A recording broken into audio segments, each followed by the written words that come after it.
Joining me now on Locked On Eagles, he is the host of the Locked On Saints podcast, been covering Chauncey Gardner-Johnson now for the last 3 years after he was drafted from the Florida Gators in the 2019 NFL Draft. It's Ross Jackson. Ross, thanks for joining me, man.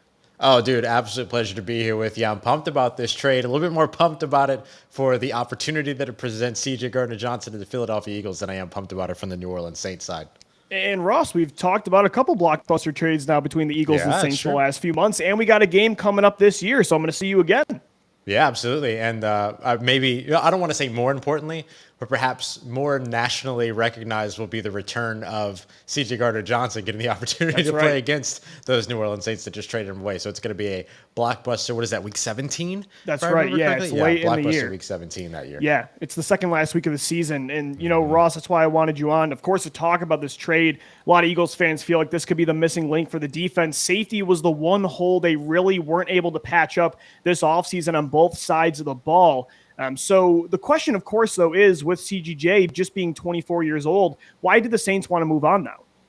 Yeah, I think, there's a couple of different things. There's contract was a big part of it. CJ wanted to get a contract as well as his team that was more representative of the safety market, which at the top of that class, you're talking about, $12 million per year in terms of average annual value.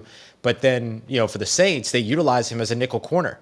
And your top nickel corner out there is probably going to be a guy that's closer to $6-8 million. So they were about $4 million apart, according to Jeff Duncan over at NOLA.com, in terms of where it is that they wanted to go and what the New Orleans Saints sort of saw as his value versus where CJ and his team wanted to go. So this gives CJ Gardner-Johnson an opportunity to go out there and show that he can play a safety role, right? A more sort of traditional safety role, although it'll be in a quarters system with Philadelphia. So it'll be still pretty familiar to what it is that he does, but he'll be able to carry maybe that position designation, which will bring him the larger contract when it's all said and done.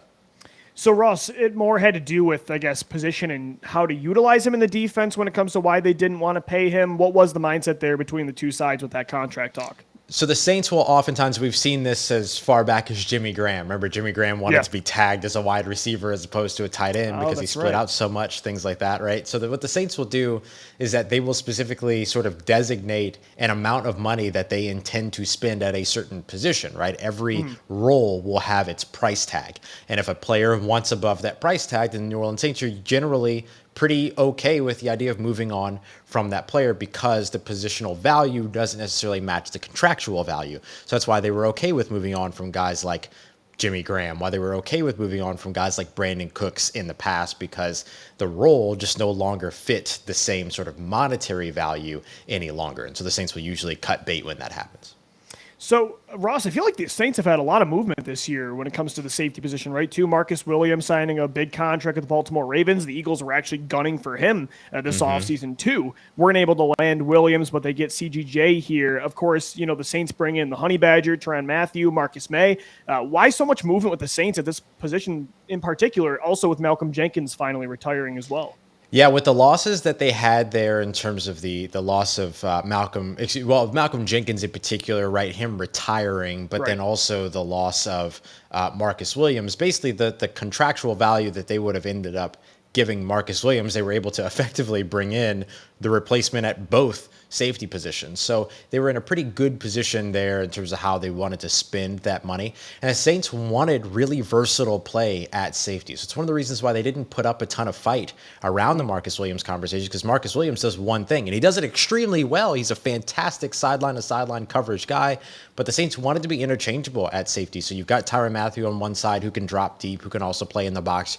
You've got Marcus May at one side who can drop deep and play at the box. And the one thing that I'll point out is that the Saints did not, even though they had the opportunity, move CJ Gardner-Johnson to one of those safety roles. So they didn't see him as a fit for at least what it was that the New Orleans Saints do with their safeties and what Dennis Allen wanted to do, which was a lot of interchangeability and a lot of ability to be able to disguise. They clearly didn't feel like CJ Gardner-Johnson had the versatility to necessarily be able to do that at the NFL level, although he did do it very well in that star position role over with the Florida Gators.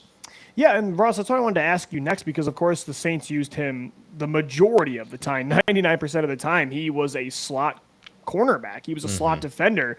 So the Eagles have Avonte Maddox in the slot, and he actually had a career year last year when they finally moved him inside full time. So I'd imagine CGJ will have a different role for the Eagles. You just mentioned the Saints maybe didn't view him in a way that the Eagles do when it comes to the actual fit. What do you personally think? Could he be a guy that plays more as a single high, cover 2, deep safety? Of course, they're going to use him in the box and roam him around, I'm sure. But is he a guy that can wear many hats like Jenkins did for both of our teams? He is a guy that's going to be able to wear many hats, but I don't know if rangy deep safety is really the role that you're going to want to plug him into, at least not right away. It'll take some time for him to get there if he does develop, his range and get all of that back. He did that pretty well at Florida, you know what I mean? But that was at the collegiate speed. That was not at the NFL speed. So that's maybe the biggest question mark, is to see if he can step into that role. I personally believe that CJ Gardner-Johnson is going to be able to do anything that this team asks him to do. I mean, he is an incredibly versatile player, and he has all the confidence in the world. And to an extent, that's all you need as a defensive back. You need to be able to believe you can do the thing. And if you believe you can do the thing, then oftentimes you can do that thing out on the field. What I will say is that if it's a quarters-heavy system, which I know that Philadelphia tends to be a little quarters-heavy over on the defensive side, you need aggressive safeties that can come down and play in the box and can come down and be impactful in the run game. Otherwise, you end up giving up ground when it comes to what you have in terms of the depth of drop back for these safeties. So just from a schematic standpoint, his play style should fit in pretty well with what it is that the Philadelphia Eagles want to do. The only thing will be, can he answer the call if called upon in those cover 1 deep safety rangy situations? And if not, they do have Marcus Epps as well. They're expecting big things from here as the first-time full-time starter for the Eagles. And, I think, Ross, a lot of the things you just mentioned with CGJ, what he can do in the box coming downhill, that's what they haven't had since Malcolm Jenkins rejoined the Saints after the Eagles let him go after the 2019 season. My other question for you, too, when it comes to Gardner-Johnson, just overall, outside of just scheme fit, the last 3 years, how good of a player has he been for this defense? What tier safety do you think the Eagles are getting in this league?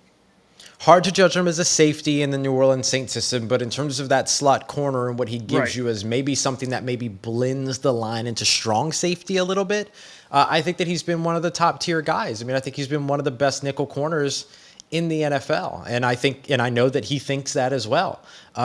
He's somebody that brings you a ton of energy on the field.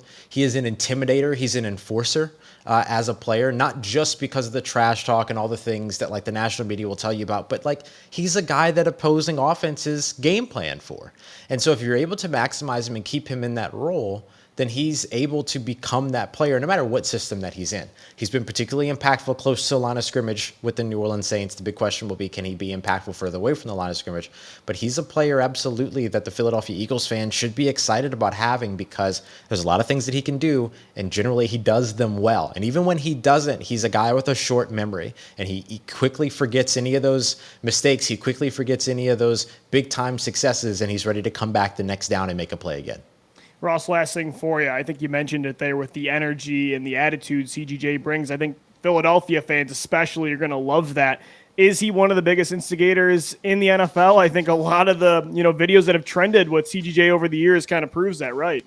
Yeah, absolutely. But, look, there's a lot of trash talk that goes down across the NFL on both sides of the football and all of that. CJ Gardner-Johnson has just caught the right people at the right time in some pivotal situations, right? Including 2 players getting ejected in a playoff game. I mean, so he has an X factor to him, and he has an edge to him. And, he's going to have a lot of fun, I think, in that defense. It's going to ask a lot of him, and he should be able to rise to that occasion. And honestly, even if he doesn't, the trade value in terms of what the Philadelphia Eagles gave up, it's not the end of the world. They can go right back to the draft and try to find somebody of a similar fit going into next year, depending upon when they look at potentially extending his contract, which I think would be the next sort of big value there too. But, it would be wise of Philadelphia to let him play out that role that he hasn't played in the NFL first before they go down that road. Ross Jackson, host of the Locked On Saints podcast, helping me break down the Eagles' latest trade for former Saints safety Chauncey Gardner-Johnson. Ross, thanks so much for joining the show, man. Absolute pleasure, brother. Thanks so much for having me on.